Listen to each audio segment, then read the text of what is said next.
नमस्कार विद्यार्थी मित्रांनो, पवन वाघ अकॅडमी या यूट्यूब चॅनलवर मी राठोड सर आपलं स्वागत करत आहे। विद्यार्थी मित्रांनो, आज आपण इयत्ता 9वी कुमार भारती मराठी या पाठ्यपुस्तकातील आपण स्थूल वाचन जो आहे हास्य चित्रातली मुलं आणि या लेखक या स्थूल वाचनाला ज्याने लिहिलेलं आहे त्यांचं नाव आहे मधुकर धर्मापुरीकर।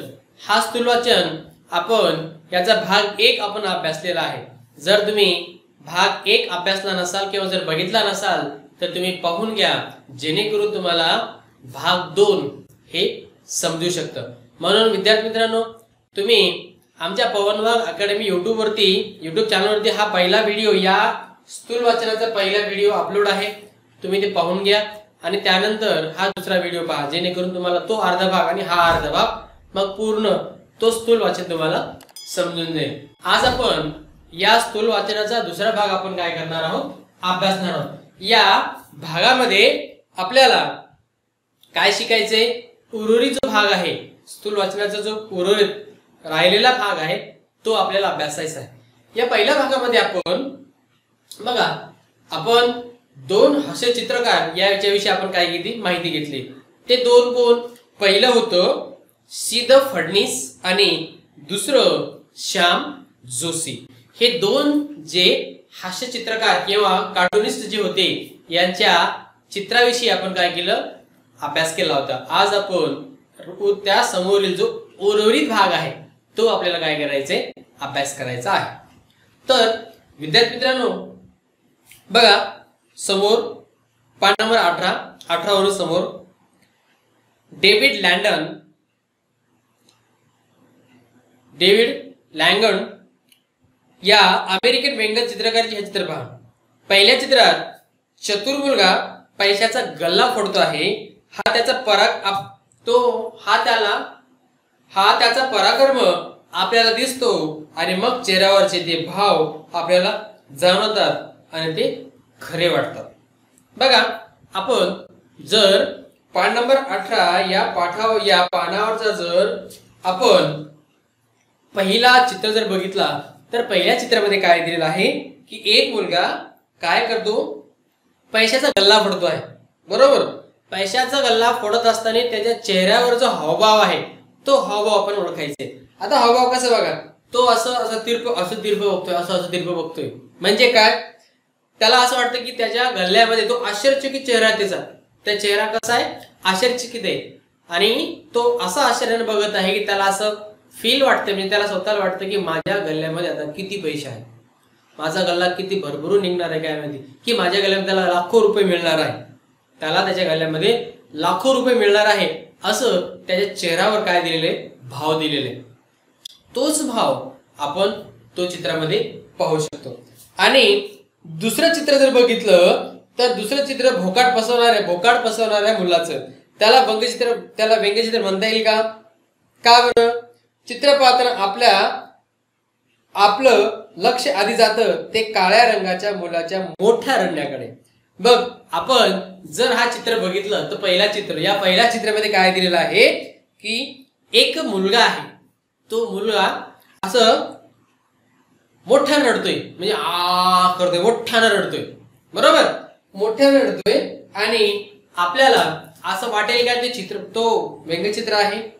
आणि चित्र पाहिल्यानंतर आपल्याला कळतं की आपण बघा, आपलं लक्ष आधी जातं त्याच्या रंगाकडे, मुलाच्या मोठ्याने रडण्याकडे, म्हणजे आपलं त्या मुलाकडे जर बघितलं तर सगळ्यात अगोदर लक्ष जातं त्याच्या तोंडाकडे, म्हणजे तो कसा असा भोकाड पडून रडतोय, तो कसं भोकाड पडून असं भला मोठा तो मोठ्यानं रडत आहे।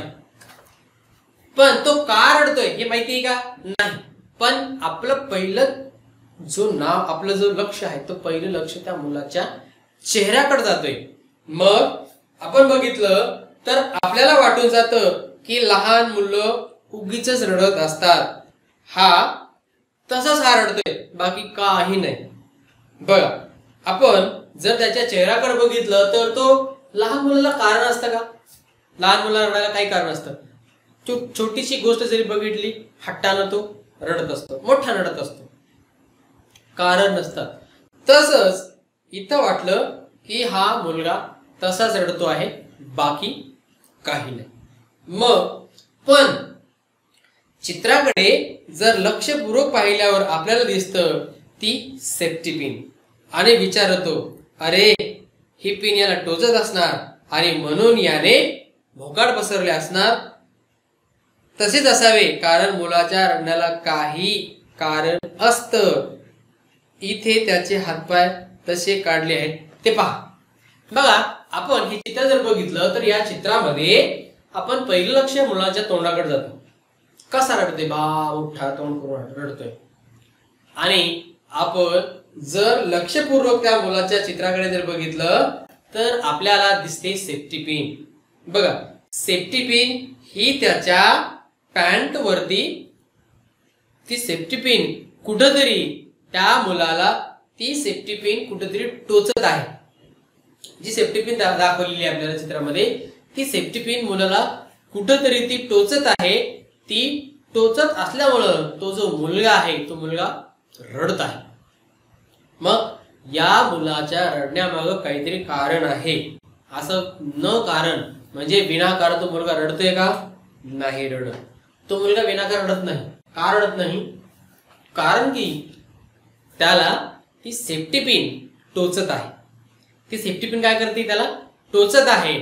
आणि त्या सेफ्टी पिनच्या टोचण्याने जो होणारा त्रास आहे तो त्रास त्या मुलाला सहन होत नाही, म्हणून तो मुलगा मोठ्या मोठ्याने रडत आहे. हे आपल्याला या चित्रामध्ये दिसत आहे. पुढं लहान मुलं लहान कशी दिसतात चित्रात, त्याचं नेमकं काय रहस्य हे पाहायचं असेल तर व्यंगचित्रात, हास्यचित्रात मोठा माणूस आणि छोटा मुलगा याचे दोन्ही चित्र आहेत. अशी चित्र पाहावीत. हे आहे जागतिक कीर्तीचे व्यंगचित्रकार R.K. लक्ष्मण यांचे हे व्यंगचित्र. खेड्यात मुलांचे केस कापायचे असायचे, कापणार असायचे. मुलाला जमिनीवर बसून त्याचे केस कापले जायचे.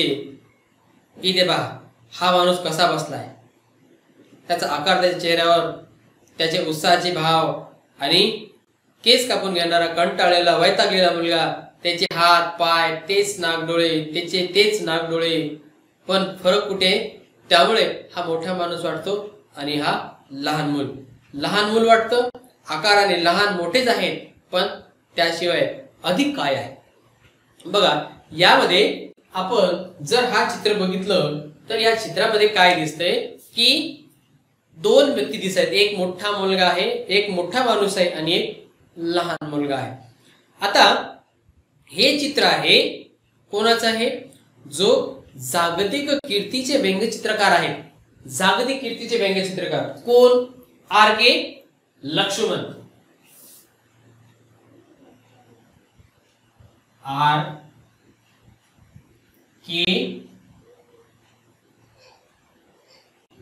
लक्ष्मण हे व्यंगचित्रकार, जे जागतिक कीर्तीचे व्यंगचित्रकार होऊन गेले, ते R.K. लक्ष्मण यांचा हा चित्र आहे.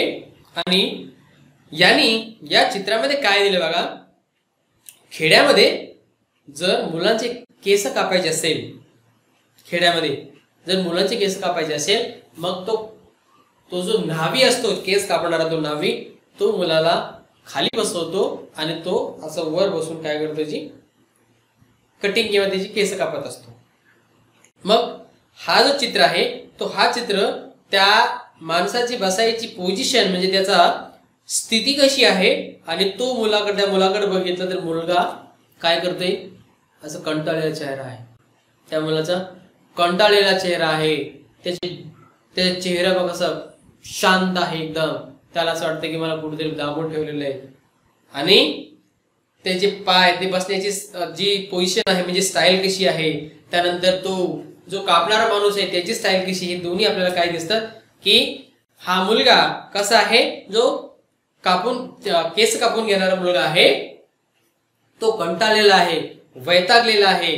त्याचे हात पाय नाक डोळे जर बघितले तर आपल्याला वाटतं की हा मोठा माणूस आहे आणि हा लहान मुलगा आहे, हे आपल्याला या ठिकाणी वाटतो. बघा त्याच्यानंतर खाली काय दिले आपल्याला, ही चिंटूची चित्रमालिका पहा.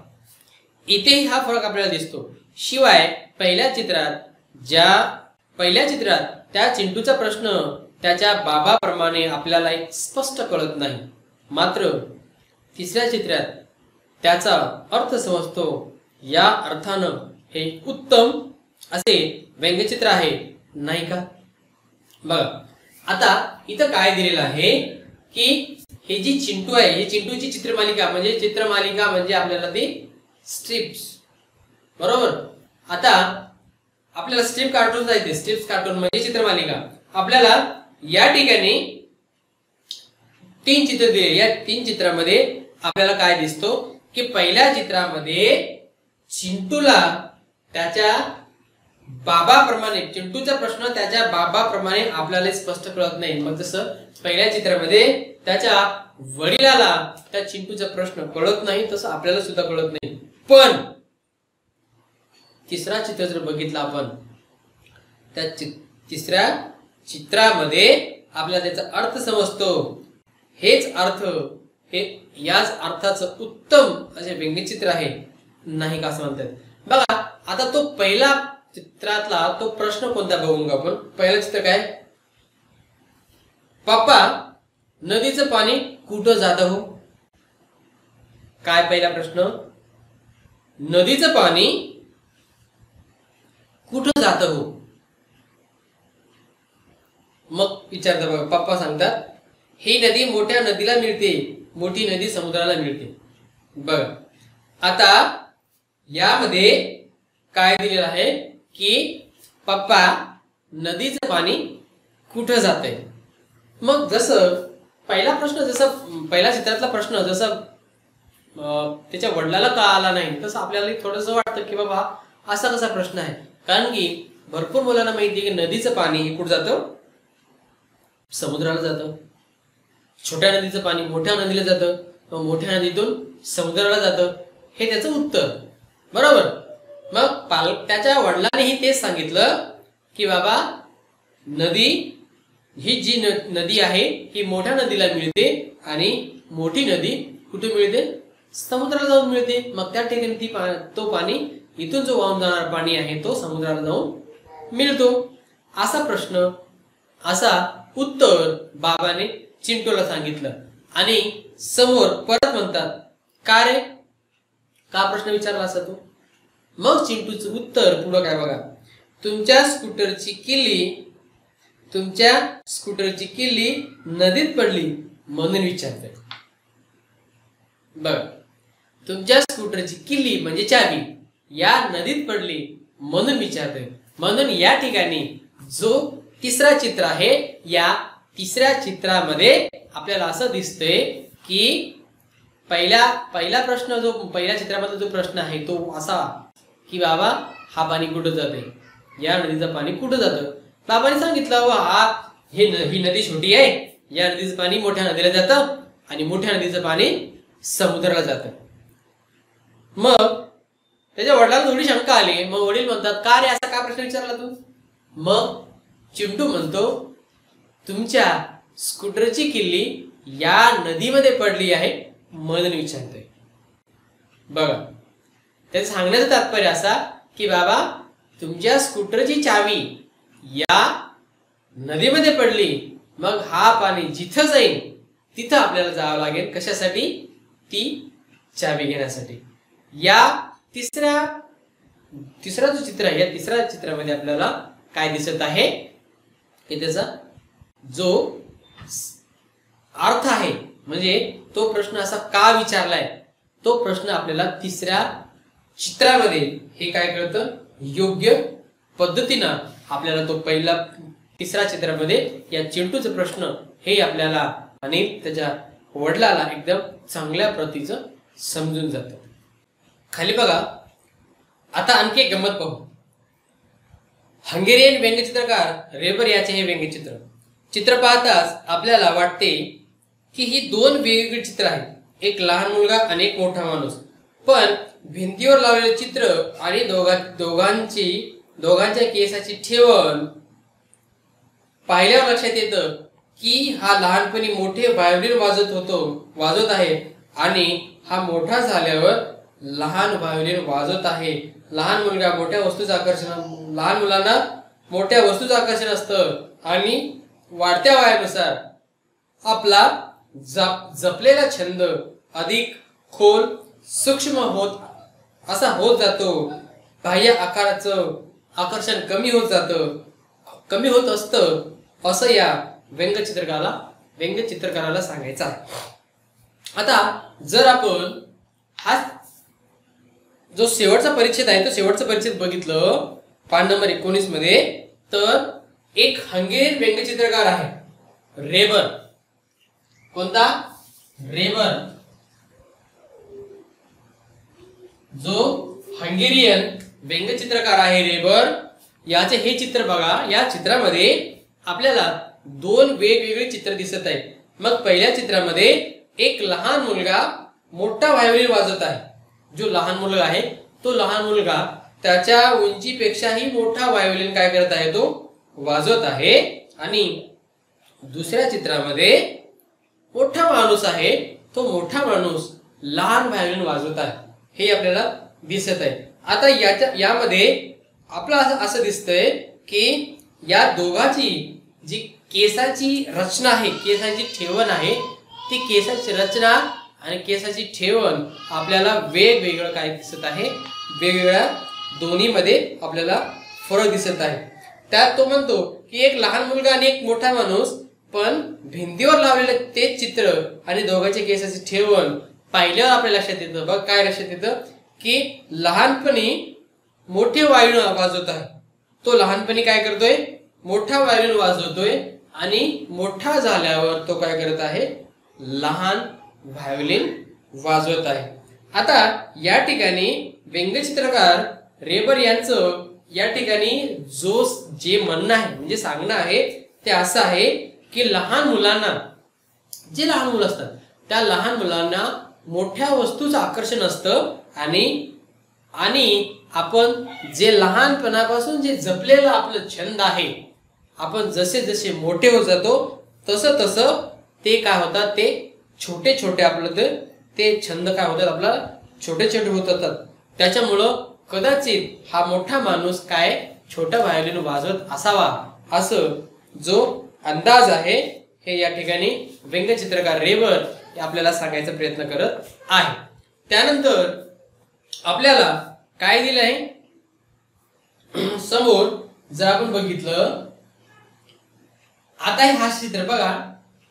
शेवटच्या पेजवरती पान नंबर 20 वर काय दिले बघा. आता हे हास्य चित्रकलेवर हुकूमत मिळवली की हास्य चित्रात काय जादू करता येतं त्याचं उदाहरण बघा. आपण जर चित्रकलेवर हुकूमत मिळवली, आपल्याला जर चांगल्या पद्धतीने चित्रकला काढत असेल, चित्र आपण एकदम छान पद्धतीचं काढू शकत असू, तर आपल्याला चित्र एकदम चांगल्या पद्धतीचे काढता येतात. आता या चित्रामध्ये काय जादू आहे हे आपल्याला कळतं. ब्रिटिश व्यंगचित्रकार नॉर्मन थेलवेल, ब्रिटिश व्यंगचित्रकार कोण आहे तो? नॉर्मन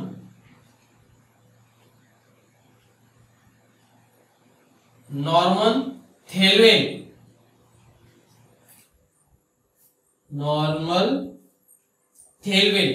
आता हा जो ब्रिटिश चित्रकार आहे नॉर्मन थेलवेल यांचं उदाहरण बघा.